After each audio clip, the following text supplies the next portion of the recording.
Why, hello there, I'm Professor Joel, and welcome to another episode of Planet Scooby Reviews. Today, we are covering I Left My Neck in San Francisco, and this is the 10th episode of Scooby-Doo and Scrappy-Doo, and it originally aired on November 24th, 1979. This episode sees the gang on tour at the famous Alcatraz prison in San Francisco, where they encounter the legendary Lady Vampire of the Bay.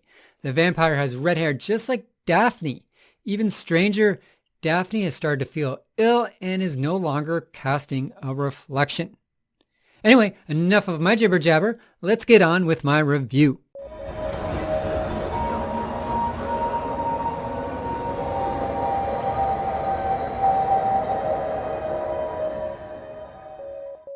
The episode begins with a tour of Alcatraz prison in San Francisco. My name is John Johnson, but everyone here calls me Vicky.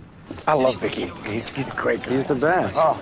It's a small tour with 2 other guests and 1 guide. One of the ladies is named Sally, and she warns Scooby and Shaggy of the Lady Vampire of the Bay. Daphne is feeling a little woozy, and she rates it off as being seasick, as after all, the waters surrounding Alcatraz are known for being particularly cold and rough.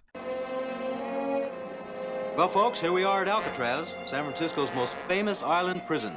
The whole island is deserted. That is, except for the Lady Vampire of the Bay. Come on, Sally. You know that's just a legend. You've disturbed Daphne with your vampire tales. Oh, no. I just feel woozy. Maybe I'm a little seasick, but I'll be all right. Before the tour begins, the guide, named Jack, explains that the ghosts of the prisoners still haunt the cells. So Shaggy, Scrappy, and Scooby remain outside and immediately run into the Lady Vampire. It's said that ghosts of old prisoners still haunt their cells. I think me and Scoob will just wait outside and watch the weeds grow. You found the vampire!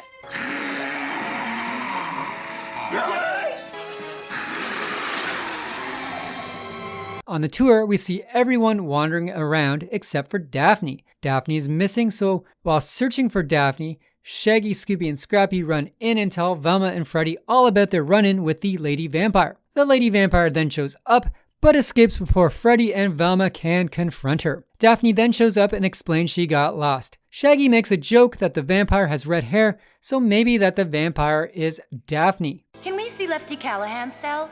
You mean the Lefty Callahan, who stole the world's largest diamond, emerald, and ruby all in one heist? But by then, Alcatraz was closed, so Lefty went to San Quentin instead. What about the jewels? They were never found. Well, folks, feel free to wander around. Velma, have you seen Daphne? She wasn't feeling well. Maybe we should look for her. Yes, the Lady Vampire of the Bay.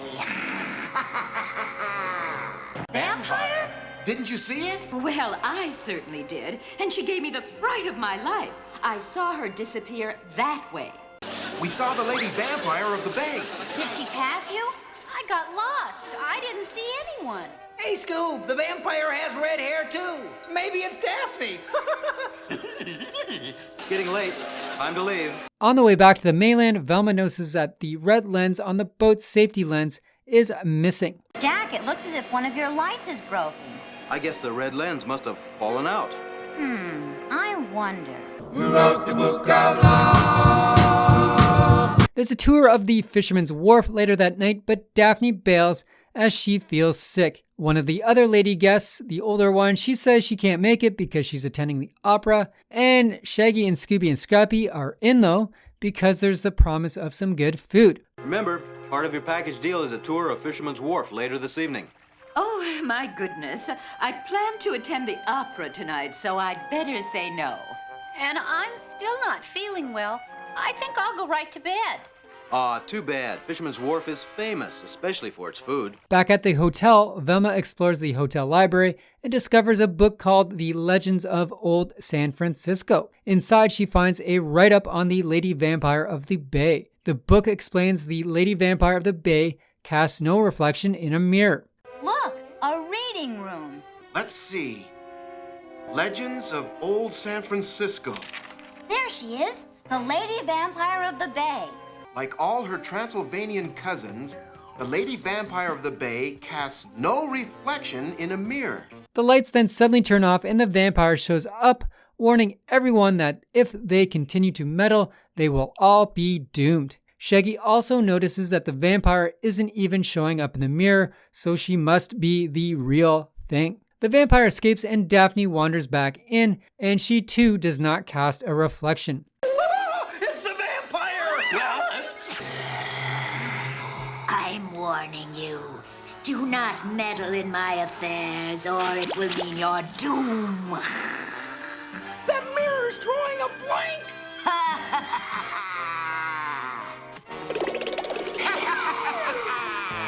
What's going on? Wait a minute, Scoob. Do you not see what I don't see? Daphne's not casting a reflection. Not Daphne. You missed another appearance by Our Lady Vampire. The vampire? Let's try to forget about her for a while. It's time for our tour of Fisherman's Wharf. Oh, I'm sorry. I'm still not feeling well. Freddy and Velma stay back at the hotel to search for more clues, while Shaggy, Scooby, and Scrappy do the Fisherman's Wharf tour. It's not much of a tour though, as Jack isn't even there to show them around. It's just the gang of Shaggy, Scrappy, and Scooby looking for some food in the fog. Since it's pretty foggy out, Shaggy orders a pizza heavy on the garlic sauce to help ward off the vampire. In the fog, our trio think they spot Daphne walking around, so they run off to follow her into Chinatown, but when they catch up with her, it's the vampire. Hey, wasn't that Daphne? Let's catch up with her. It's dangerous out in this fog. Right. Looks like Daphne's cutting through Chinatown. Daphne, you're going the wrong way. You might run into the vampire. You fool! I am the vampire!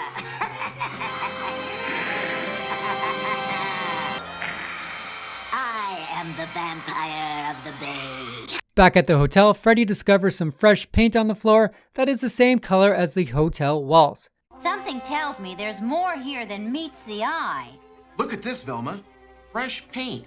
The color of the lobby, but the walls are dry, so where did it come from? I wonder. Who wrote the book of love? Help!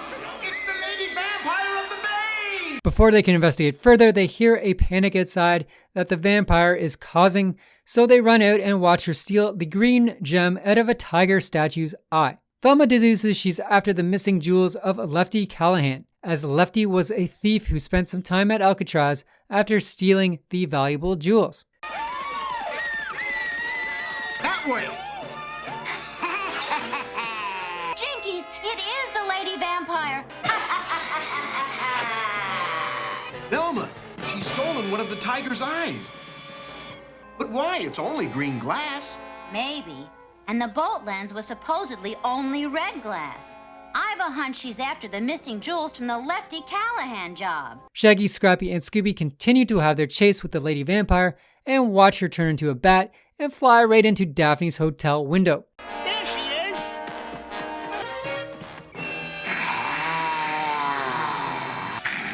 Fools, you can't stop me. That bat's flying into our hotel. Let's get it. Checking in on Daphne, she's missing from her bed, but when Freddy and Velma show up, Daphne's back in her bed. Velma figures that the vampire still has to find the diamond from the jewel theft and figures out that she will be at the Opera House. Joyce, she's not only up, she's flying. Hi, guys. The vampire gave us the slip again. Don't go in there. See? It's only Daphne. The Opera House is closed, but this is a Scooby-Doo episode, so they just barge right in. And this is also a bit strange, as Mrs. Cornell, the elderly lady from the tour, said she was skipping the wharf tour as she was going to the opera that night. Once inside, Shaggy, Scrappy, and Scooby run right into the lady vampire, and we get our little chase scene where the vampire leaps on a chandelier, snatches a missing diamond, but she lands and gets caught in Scrappy's trap. Scrappy hits the wrong switch and the lights go out, and the lady vampire has escaped. My collection is complete. We've got to stop her. We've got her. In a surprising moment, Jack the tour guide, Daphne, Sally, and Mrs. Cornell from the tour all show up at once and conveniently wander into this closed opera house. Velma explains the missing jewel heist and then rips the mask off Mrs. Cornell to reveal the vampire. Freddy wipes the vampire makeup off the lady and explains that she did the no reflection trick in the mirror by using some trick lights behind a fake frame that had been painted to match the hotel walls. The lady also turns out to be Lefty Callahan herself, and this makes no sense, as Alcatraz was a male prison only. But whatever, it's a cartoon. Jinkies, the vampire's gone. What's going on here? I saw the lights inside the opera house and stopped to look. And I heard noises from in here. So did I. I'm glad you're all here because one of you is the vampire. You're kidding. And also a crook, responsible for the theft of the giant diamond, emerald, and ruby originally stolen by Lefty Callahan. The ruby was hidden in the boat light, the emerald in the tiger's eye. And the diamond in the chandelier. Mrs. Cornell couldn't go to Fisherman's Wharf because she was coming to the opera as the vampire. But like she didn't have a reflection in the mirror, Fred. When I noticed the mirror frames were different, one with eagles and one without, I realized there were two mirrors. And the paint I found told us one of them was a fresh painting that the vampire switched when the lights went out so that she wouldn't reflect. Then who is she?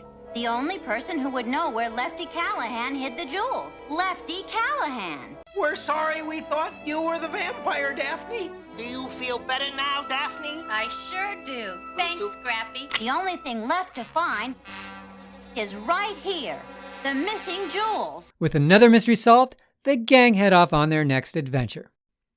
I give this episode a 9 out of 10. That might seem a little high, but coming off watching like the new Scooby-Doo movies, which were 45 minutes of okayness, just a lot of padding I felt, and then doing the 7-minute first or second season of Scooby-Doo and Scrappy with the 7-minute shorts, doing that, I'm probably ranking this maybe a little bit high, just because it's such a nice breath of fresh air.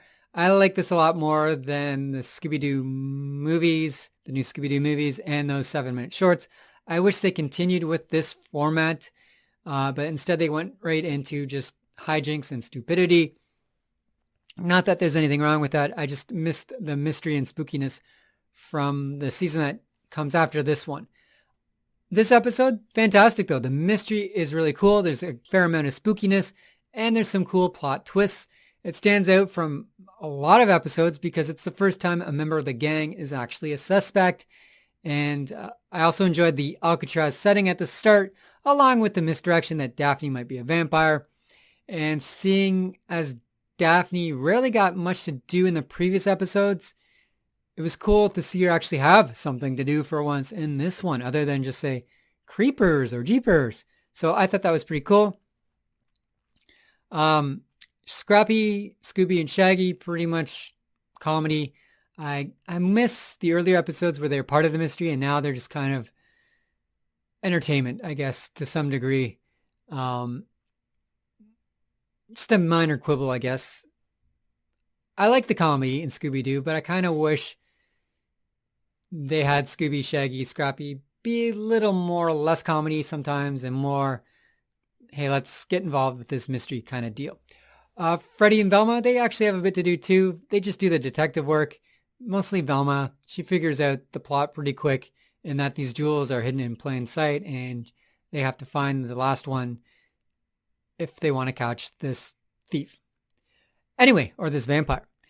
Anyway, the vampire design also pretty cool. Some might say it's pretty plain, but I like the whole long red hair and kind of frayed outfit she's wearing. I thought it was pretty cool. I thought she was pretty memorable. Anyway, I want to thank you all for any likes, views, subscribes, and shares. That wraps up another review. So join me next week when I will be covering When You Wish Upon a Star Creature. Until then, stay spooky.